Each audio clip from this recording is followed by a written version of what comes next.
Hi అండి, నమస్తే. Welcome back to our channel. ఈరోజు వీడియోలో టేస్టీగా క్రిస్పీగా ఉండే క్యాబేజీ పకోడీని చేయబోతున్నాను. సో క్యాబేజీ పకోడీ కోసం ముందుగా 200 గ్రామ్స్ వరకు క్యాబేజీని తీసుకొని ఇలా చిన్నగా చాప్ చేసి తీసుకున్నాను. ఆ తర్వాత ఒక మీడియం సైజు ఆనియన్ని ఇలా స్లైస్డ్గా కట్ చేసుకొని వేసుకోవాలి.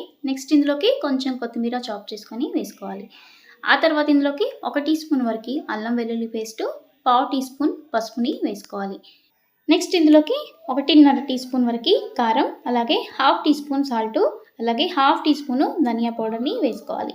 నెక్స్ట్ ఇందులోకి 3/4 కప్పు వరకు జల్లించుకున్న శనగపిండిని వేసుకుంటున్నాను. ఈ శనగపిండిని మొత్తం అంతా కూడా ఒకేసారి వేయకుండా సగానికి కొంచెం ఎక్కువ వేసి మిగిలినది ఆపేస్తున్నాను, ఎందుకంటే తర్వాత అవసరం అనుకుంటే వేసుకుందాం.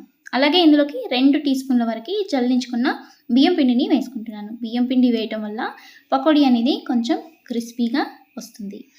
ఇదంతా కూడా బాగా మిక్స్ చేసుకోవాలి.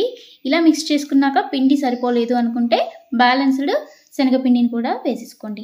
ఇలా మిక్స్ చేసేటప్పుడు క్యాబేజీని మనం చేత్తో ఇలా కొంచెం బాగా మాయిస్ట్ చేస్తున్నట్టు కలుపుకోవాలి. దానివల్ల క్యాబేజీలో ఉండే వాటర్ కంటెంట్ అనేది బయటికి వచ్చి బాగా కలిసిపోతుంది.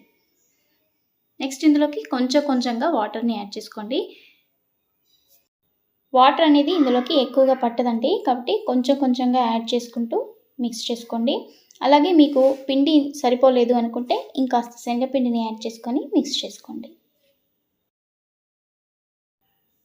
పిండి కన్సిస్టెన్సీ అనేది ఇలా ఉండాలండి, మరీ పిండి పిండిగా కూడా ఉండొద్దు, అవి బజ్జీలాగా అయిపోతాయి. కాబట్టి పిండి అనేది కొంచెం తక్కువగానే వేసుకోండి. క్యాబేజ్ అనేది ఎక్కువగా ఉండాలి, అప్పుడే మనకి పకోడీలు అనేవి క్రిస్పీగా వస్తాయి. ఇప్పుడు ఆయిల్ని బాగా హీట్ చేసుకున్న తర్వాత కొంచెం కొంచెంగా పిండిని తీసుకొని ఇలా పకోడీలాగా వేసుకోండి. మంటని మీడియం ఫ్లేమ్లోకి టర్న్ చేసుకొని ఫ్రై చేసుకోండి. హై ఫ్లేమ్లో పెట్టొద్దు, వెంటనే మాడిపోతాయి. మీడియం ఫ్లేమ్లో మంచి గోల్డెన్ కలర్ అలాగే క్రిస్పీగా అయ్యేంత వరకు ఫ్రై చేసుకోవాలి. పకోడీలని వేసిన వెంటనే కదిలించకుండా 1 లేదా 2 నిమిషాలు మీడియం ఫ్లేమ్లో ఫ్రై చేసుకున్న తర్వాత కొంచెం క్రిస్పీగా అయిన తర్వాత కదిలించండి. అలాగే మన ఛానల్లో స్వీట్ కార్న్ పకోడీ, అలాగే పాలకూర పకోడీ, ఆనియన్ పకోడీ కూడా ఉన్నాయండి. లింక్స్ నేను ఈ వీడియో డిస్క్రిప్షన్లో ఇస్తాను, ఇంట్రెస్ట్ ఉన్న వాళ్ళు ఒకసారి చూడండి. అంతే అండి, పకోడీలు ఇలా మంచి గోల్డెన్ కలర్లోకి వచ్చి క్రిస్పీగా అయిన తర్వాత ఆయిల్ నుంచి తీసేసి టిష్యూ పేపర్లోకి ట్రాన్స్ఫర్ చేసుకోండి. ఎక్సిస్టెడ్ ఆయిల్ ఏమన్నా ఉంటే వెళ్ళిపోతుంది. ఇలాగే మిగిలిన పకోడీలన్నీ వేసుకోండి. ఈ క్యాబేజీ పకోడీలు చాలా చాలా చాలా టేస్టీగా ఉంటాయండి. ఈ విధంగా ట్రై చేశారంటే ఇంకా రుచిగా వస్తాయి.